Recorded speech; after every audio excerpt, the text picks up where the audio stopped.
Hello बच्चों, आज हम पढ़ेंगे पाठ 12 पर्यायवाची शब्द। परिभाषा के माध्यम से जानते हैं, एक जैसे अर्थ बताने वाले शब्दों को पर्यायवाची कहते हैं।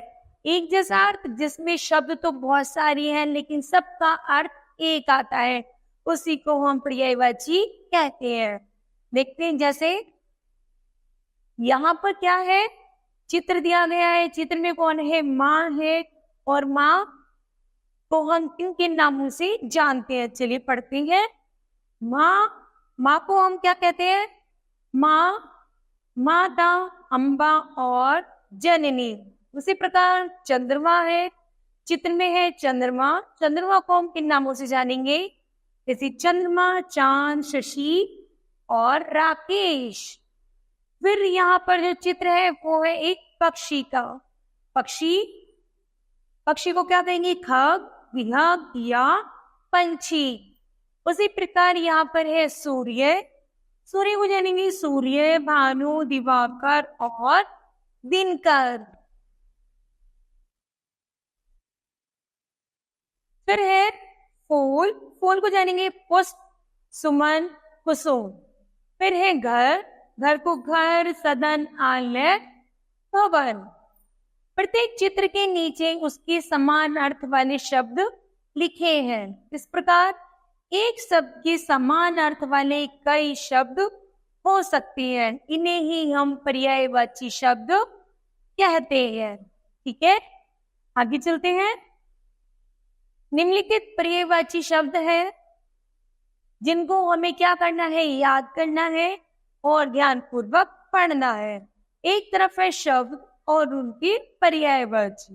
ठीक है, तो पढ़ते हैं। यहाँ पर है पहला आँख को क्या कहेंगे? नयन, चक्षु, नेत्र, लोचन। सूरज, दिनकर, दिवाकर, रवि, मार्कंडेय। मनुष्य, मानव, आदमी, नर। जल को कहते हैं नीर, पानी, टोय, अम्बु। फिर है किसान, हल वाहक, कृषक, खेतिहर। कृष्ण को कहेंगे श्याम, मोहन, माधव। हवा को अन्य नाम से जानेंगे वायु। पवन, समीर। गाय को जानेंगे गो, धेनु, सुरभि। धरती को भू, भूमि, धरा। उपवन को बाग, बगीचा, वाटिका। इसी प्रकार शरीर को देह, तन, काया, बदन।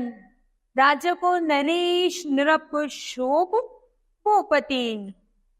भगवान को प्रभु, हरि, परमात्मा, ईश्वर। कमल को पंकज, जलज, नीर, अम्बुज।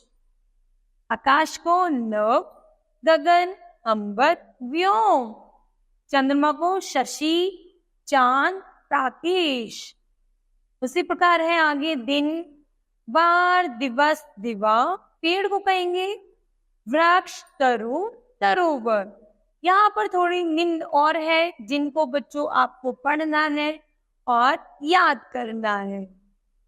ठीक है, मुझे लगता है बच्चों आपको ये समझ आए होंगे कि पर्यायवाची किसे कहते हैं। तो बताइए आज हमने इस पाठ से क्या सीखा? तो बच्चों हमने इस पाठ से सीखा है कि एक शब्द भिन्न भिन्न शब्द है। क्या है? भिन्न भिन्न शब्द है और उन सब का एक ही अर्थ निकलता है। उसी को हम पर्यायवाची कहते हैं। अर्थात हम एक ही शब्द को अनेक नामों से भी जान सकते हैं, वही पर्यायवाची कहलाता है। धन्यवाद।